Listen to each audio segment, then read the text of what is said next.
barusan ada kejadian di Kecamatan Idi Tunong. Assalamualaikum warahmatullahi wabarakatuh. Berita Uronyo.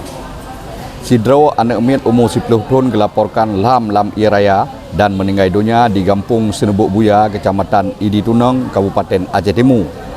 Kejadiannya bunuh bengah Sabtu tanggal 1 bulan 1 tahun 2020. Laporannya disampai oleh Kepala BPPD Aceh Timur dalam laporan gopnya melalui telpon Nibak Freelance News. Agar para orang tua itu menjaga anak-anaknya supaya tidak terjun ke air atau tidak berenang, bermain-main di air. Ya. Ini kan barusan ada kejadian di Kecamatan Idi Tunong. Satu orang anak-anak usia 10 tahun laki-laki tenggelam akibat kelalaian atau ini anak-anak ini bermain di air sehingga tenggelam dan mengakibatkan meninggal dunia.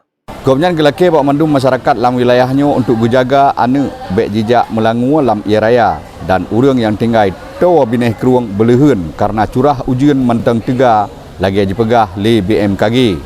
Kamu ada nama pemerintah Kabupaten Aceh Timur mengimbau kepada masyarakat terutama yang tinggal di pinggir-pinggir sungai agar waspada, berhati-hati terhadap hujan yang turun selama ini lebat sehingga mengakibatkan banjir.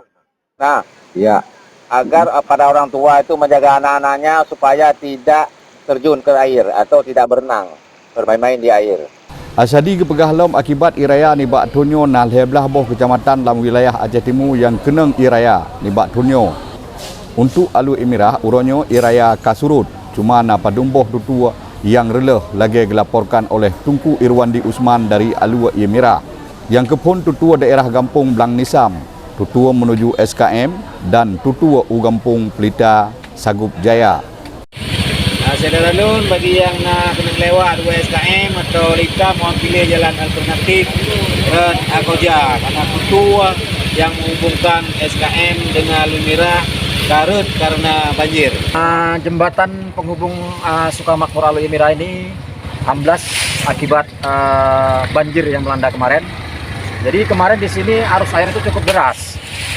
Jadi karena derasnya tendangan air tersebut sehingga mengakibatkan tanah tergerus dan pondasi jembatan ini menjadi amblas. Ini masyarakat lagi gotong royong gimana nih? Ya, ini masyarakat dibantu perangkat kampung semua terlibat untuk bergotong royong membersihkan karena di sini ada pepohonan, jadi kita bersihkan dulu. Jadi ketika perencanaan ke depan kita ya mungkin untuk akses kendaraan roda 2 kita usahakan juga bisa dari sini karena ada juga jalur lain yang bisa kita lalui. Iraya yang mentong cukup parah Uronyo nakuh di kawasan Kecamatan Rantau Selamat Aceh Timur. Di sinan atia Jalan Raya Medan Banda Aceh na Iraya lebih kurang 10 cm sampai 40 cm. Le motor ubud-ubud han lewat atau ka macet di daerahnya. Saatnya daerah Bagok Kampung Medang Ara Iraya tengah je. Kota Binjai Darul Falah mulai sit je. Okey, tekan lihat. Menyatakan Uronyo musuh yang katanya kalian lagi di patebongnya memang hana tak manjang. Walau hana tak manjang Pak Uronyo ada jalan tapi Honda han lepah.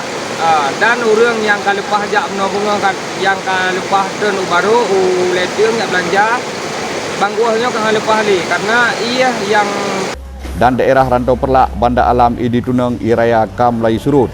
Pihak BPPD Aceh Timur dengan Dinas Sosial Aceh Timur mulai barawa sampai Uronyo manteng gejak bagi-bagi bantuan masa panik ke urang kampung yang kenang Iraya dalam wilayah Aceh Timur. Habanyo bersampai oleh Ilyas bin Ismail, Freelance News.